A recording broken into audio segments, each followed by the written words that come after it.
Empiezo a grabar y arranco la presentación de hoy.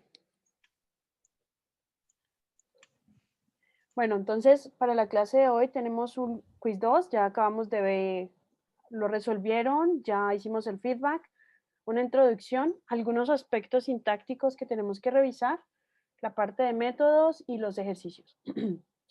Bueno, resumen del quiz. Introducción.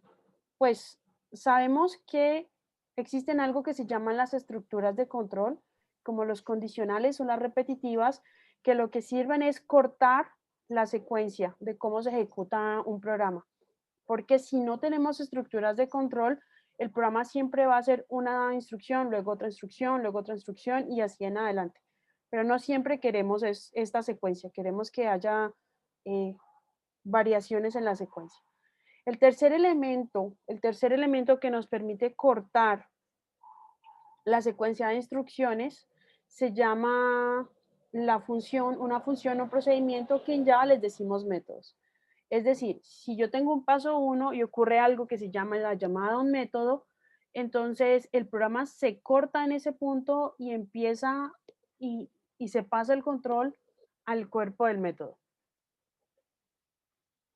Cuando tenemos un método, entonces tenemos que definir algo que se llaman las variables, pero que les decimos parámetros, las instrucciones o el cuerpo del método, y pues nuestro método va a tener algo importante que es la instrucción de retorno para luego continuar con el paso 3. Esto quiere decir que cuando yo trabajo con métodos voy a tener dos momentos. Un momento que es la definición del método y otro momento que es el llamado al método. Sin llamadas, el método no funciona. ¿Sí? Entonces las dos cosas son necesarias, la definición y el llamado. Antes de continuar, entonces, unos aspectos que tenemos que ver con respecto a los modificadores de acceso. Cuando hasta el momento hemos trabajado con algunos modificadores de acceso, algunos de ustedes ya me preguntaron, pero no los había presentado formalmente. Los modificadores de acceso en este lenguaje de programación son instrucciones o palabras claves del lenguaje, también se llaman palabras reservadas, es decir, no las podemos usar para declarar variables con esos nombres. Son palabras reservadas que lo que hacen es restringir el alcance de una clase, método o también de una variable. También se llaman modificadores de visibilidad. Los modificadores de acceso en Java son default, private, protected y public. Hasta el momento ya hemos usado lo que es public. Es decir, todo lo que hemos declarado es visible para todo el mundo. Pero vamos a usar también algo que es, pronto empezaremos a usar también algo que es private, es decir, vamos a poder declarar tanto métodos como variables que son visibles únicamente en la clase en las que estamos. ¿Por qué existen los modificadores de visibilidad? Resulta que hasta el momento hemos usado una sola clase para hacer un programa y un solo archivo, pero pronto vamos a empezar a usar más de un archivo y más de una clase. Entonces es importante que empecemos a incluir en nuestro vocabulario los modificadores de visibilidad o modificadores de acceso. En este curso nos vamos a concentrar en usar public y private. Ahora tenemos otro elemento, que es la palabra reservada static. La palabra reservada static también es un modificador en una definición. O sea, si yo lo pongo en una definición, estoy modificando esa definición. Puede ir en una clase, puede ir en un método, puede acompañar la definición de una clase, de un método o de una variable de instancia. Las variables de instancia son unas variables especiales que ponemos afuera de los métodos. ¿Qué significa esta palabra reservada? Pues quiere decir que lo que estoy definiendo pertenece a una clase y no a una instancia en particular. Es decir, que este elemento del programa, o sea, el método o la variable de instancia, se pueden usar sin crear una instancia de clase. ¿Esto qué quiere decir? O sea, vamos a usar la palabra static para definir los métodos siempre y cuando sigamos trabajando con programas en un solo archivo y en una sola clase. Pero, pero cuando empecemos a usar o trabajar con programas que tengan varios archivos y varias clases a la vez, ahí es cuando vamos a decidir si la queremos usar o no, dependiendo de la necesidad del programa. Pero por ahora vamos a usarla siempre.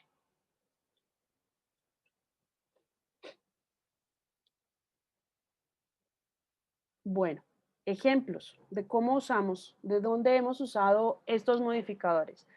Por ejemplo, el modificador de visibilidad public lo usamos siempre que declaramos una clase, public class promedio, y también lo hemos declarado siempre y siempre tiene que acompañar la definición del método main. Hemos también usado la palabra static para declarar el main, porque es un método que siempre debe ser estático, es decir, debe ser un método que siempre se pueda llamar sin necesidad de crear una instancia de una clase. En adelante vamos a acompañar la declaración de los métodos con la palabra static siempre y cuando nuestro programa se haga en una sola clase. Ahora sí, vamos a entrar un poco más en los métodos. Cuando hablo de un método, estoy hablando de un algoritmo que fue creado para resolver un problema puntual dentro de un problema global. O sea, cuando yo tengo un problema muy grande, necesito partirlo en subproblemas y resolver cada problema aparte. Porque si los empiezo a resolver todos en el mismo método y todos en el método main, voy a tener un programa muy difícil de manejar y de mantener. Entonces tengo que partir. Aquí es donde empiezo a aplicar divide y vencerás. Entonces, este método va a ser como un mini programa que tiene sus propias variables, sus propias instrucciones y que va a realizar o va a cumplir una tarea específica. Voy a hacer énfasis en por qué son importantes. Y es que son importantes porque pues, nos permiten aplicar la estrategia de divide y vencerás o de resolver un problema por partes. Y bueno, la otra importancia de usar métodos es que una vez estén definidos, los podemos llamar múltiples veces y así podemos reutilizar código. Entonces, ¿cuándo tengo que usar métodos? La pregunta es, ¿cuándo voy a usar métodos o cuándo debería usar métodos en mi programa? La respuesta es, número uno, si tienes un pedazo de código que se repite varias veces y te toca copiarlo y pegarlo y cambiar algunas cositas y copiarlo y pegarlo y así varias veces, eso quiere decir que ese pedazo de código se tiene que convertir en un método para poderlo reutilizar y hacer mantenimiento una sola vez. Y la otra cuando tengo un problema muy grande y necesito partirlo en pedacitos. Entonces, ejemplo de la definición de un método. Pues arrancamos definiendo un método. Aquí estoy usando algo que es un arreglo. Para los que ya conocen arreglos, estoy usando un tipo de dato especial. Para los que no los conocen, les voy a contar, estoy usando un tipo de dato especial que lo que sirve es como conjunto de valores. ¿Ok? Este método tiene las palabras, los modificadores de visibilidad, public y static, que ya vimos anteriormente. Tiene un nombre, tiene algo que se llaman los parámetros o las variables, como si fueran unas variables de entrada, y tiene algo que se llama una salida. Profe, ahí tú creas el escáner dentro del método para que el escáner sea visible para todos los métodos, ¿dónde lo crearíamos? Eso es una muy buena pregunta.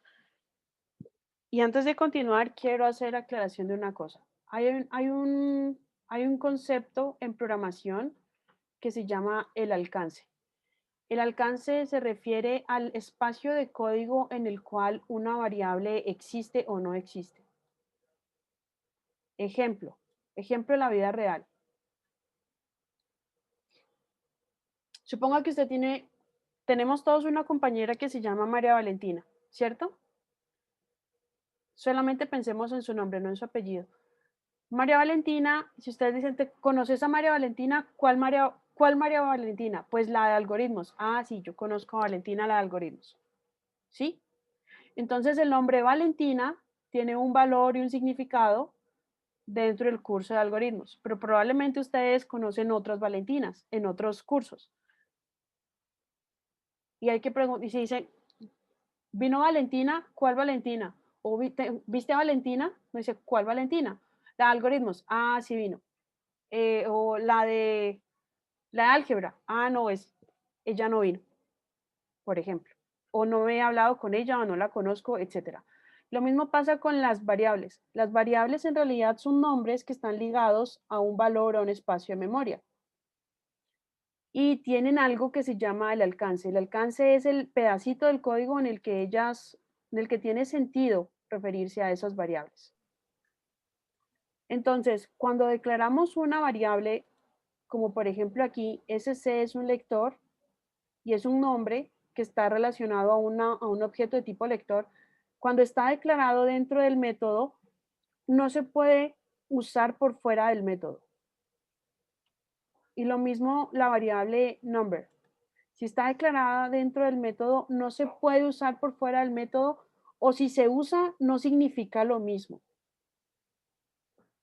¿Por qué? Porque tanto double como scanner tienen un alcance, o la definición tiene el alcance dentro del método.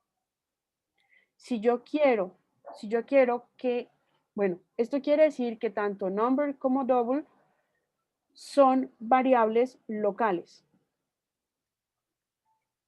Y decimos, esto es local al método. Ese es el concepto de ser local, que por fuera no tiene significado. Pero podríamos declararlas de forma global. Es decir, que todo el programa las declaramos una sola vez en el programa y todo el programa va a saber quiénes son y todo el programa va a entender quiénes son ellas. Y para declararlas de forma globales tenemos que declararlas como variables de instancia para que sea global. Pero si vamos a declararlas de forma global, tiene una ventaja y es que no necesitamos declararlas dentro de cada método, pero tiene una desventaja y es que nada puede llamarse igual. Entonces, si yo quiero que el escáner sea el mismo para todos los métodos, Sebastián, lo que yo debo hacer es lo siguiente. Tengo que declarar el escáner como una variable de instancia afuera de los métodos, de todos, absolutamente todos, preferiblemente debajo de la declaración de la clase. Voy a dejar de anotar. Profe, Me voy a qué pena, volver. tengo dos Dale. preguntas. ¿Uno puede definir más de un escáner en un mismo problema? O sea, sí, más de un escáner. Sí, uno puede hacerlo, pero no debería, pero sí puede hacerlo. Ok, y la otra, profe, ese int entre los paréntesis, qué pena que era lo que significaba. Es el parámetro Ready. del método. Ok, Mire, me voy al ejemplo del promedio. Si yo quiero definir un lector o un escáner que sea global, lo defino como una variable de instancia así. Private, static, scanner, le pongo el nombre, reader, y allí mismo lo inicializo. Profe, ¿no lo podríamos hacer público para que todas las clases, todos los objetos tengan acceso a ese escáner? ¿O no Sí, sería eficiente? no tiene que ver con eficiencia. Tengo un problema con la programación orientada a objetos. Estaría violando una de las normas de la programación orientada a objetos que se llama el encapsulamiento. O sea, poder sí se puede, el lenguaje me va a dejar hacerlo. Pero las variables de instancia tienen que definirse siempre como privadas. Ok. Más de esto en la unidad 3. O sea, poder sí se puede, puedo ponerlo public y igual funciona. Es una buena práctica que se acostumbren desde ahora a ponerlo privado, pero sí puede ser público. Poder se puede y igual funciona. Profe, pero ¿cuál es la diferencia entre ponerlo público y privado? En este momento ninguna, Ah, ok. ninguna, absolutamente ninguna, porque solo tenemos una clase, solo tenemos un problema. O sea, un archivo, una clase, no hay ninguna. Cuando trabajemos con distintos archivos y distintas clases, sí habrá diferencia. Pero por ahora no nos preocupamos por ello. Bueno, no quiero sobrecargarlos. Entonces puede ser private o public, cualquiera de las dos. Lo que sí fijo tiene que ser y no puede no ser es la palabra static. Esto quiere decir que entonces no habrá escáner dentro de este método.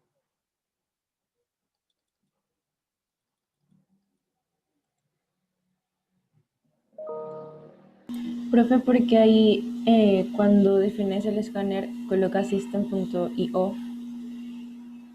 Ah, sobre in, me equivoqué. Ah, ok. Es porque es in. Y el otro ejemplo, voy a ver si lo pongo. Ah, tengo que borrar. Tenía otro ejemplo. Porque IO es de entrada-salida y me equivoqué de paquete.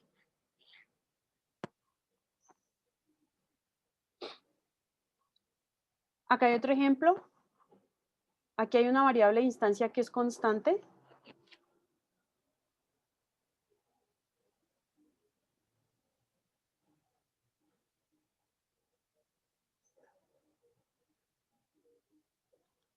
Y aquí en este otro ejemplo, se está usando el método del slide anterior. En vez de cada vez O que sea, se va, dale, qué pena. no O dale. sea que esa variable siempre, o sea, se puede usar en todo el código. Esta Boolean static variable, final, sí, size, sí, está dentro el alcance de todo el código. exactamente. Ah, ok. Esta es una variable de instancia que tiene un valor constante gracias a esta instrucción final. Y una vez declaramos esta variable de instancia, es global porque está por fuera, es global para todo el código. Qué Aquí la bacano, estamos entonces, usando. qué bacano, entonces, o sea, uno crea, pues, unos arreglos y en vez de utilizar pues, new, double, entre corchetes, bueno, eso, uno utiliza ese método, qué bacano. Sí, aquí estoy haciendo una lectura, estoy haciendo un método para que se encargue de hacer la lectura y yo ya simplemente estoy usándolos para resolver un problema en particular.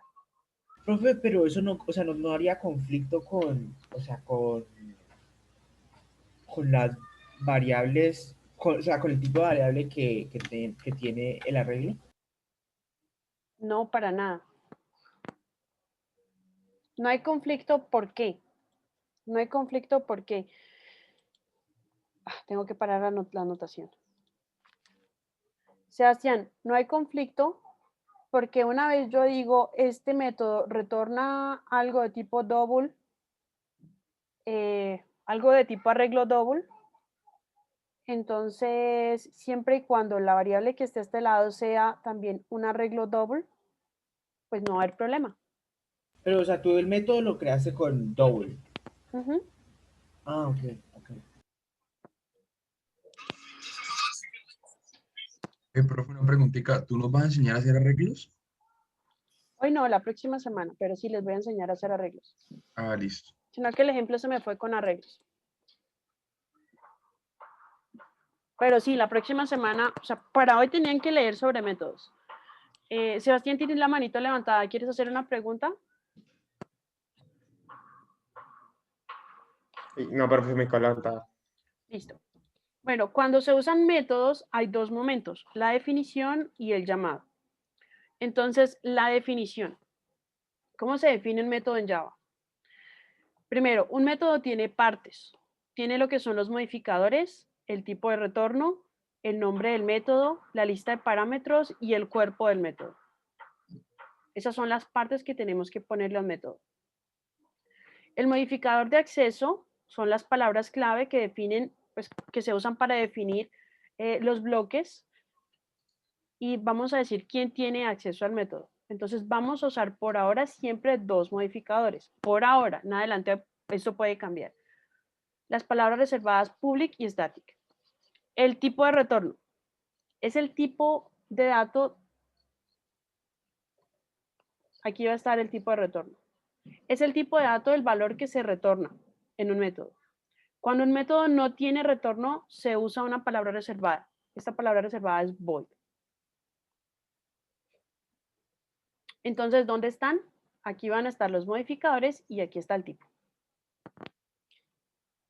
Luego viene el nombre del método. El nombre del método es un identificador, o sea que es un nombre, es una cadena que es única y esta cadena nos permitirá luego hacer los llamados. Por buenas prácticas, el nombre empieza siempre en minúscula y lleva un verbo. El nombre del método no puede tener espacios. Así como con las variables, tampoco pueden haber espacios. Y a continuación viene algo entre paréntesis que se llama la lista de parámetros. Son un conjunto de valores que se usan para resolver un problema puntual. Cada parámetro se debe declarar por medio de una pareja. El tipo del parámetro y el nombre del parámetro. Si hay más de uno, los parámetros deben ir separados por comas. Y si no hay parámetros, los paréntesis se dejan vacíos. Por ejemplo, en este ejemplo tenemos, este es el nombre y este es el parámetro.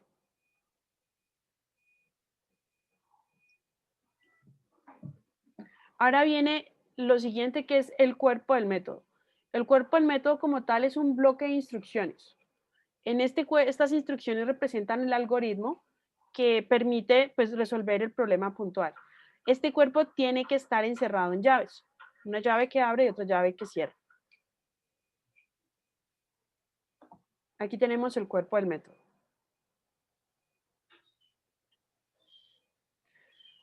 La declaración del método completa se llama también firma o signatura. Dale, David. Profe, ¿me puede explicar qué es eso de return? O sea, el return, ¿para qué sirve el de abajo?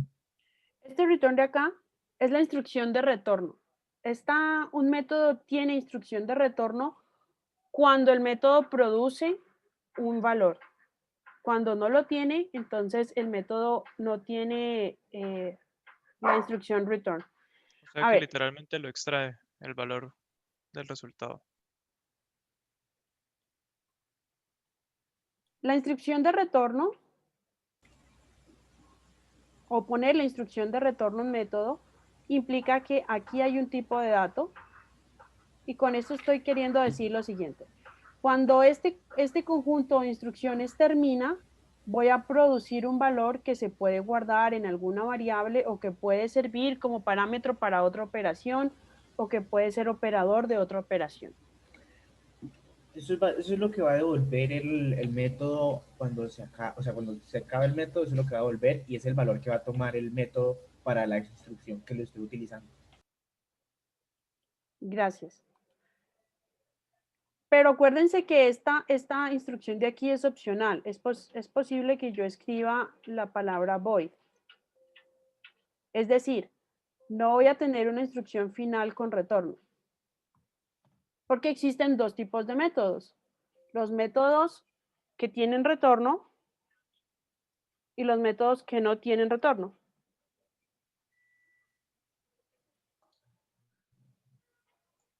Ahorita les muestro otro ejemplo. Plantilla para un método, pues con las 5 partes. Y la instrucción de retorno es la palabra clave que se utiliza para declarar un valor de retorno del método, algo que produce. Siempre se pone return y una expresión y importante, para tener un control del programa se recomienda usar una sola vez y al final del método. Esto es súper importante y lo voy a exigir muchísimo.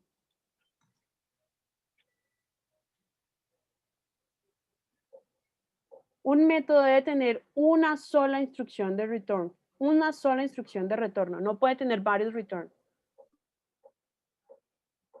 El lenguaje lo permite, está bien, pero un buen programador no pone return, 5 return o 4 returns, porque para tener control del programa, buen programador tiene que saber exactamente dónde retorna y qué valor se retorna. Y yo exijo eso muchísimo en las evaluaciones y demás. Voy a parar aquí porque se va a acabar la clase. La próxima clase continuamos. Ustedes deben hacer la lectura del capítulo que está en Moodle. Está enlazado en Moodle. Todo el tema de métodos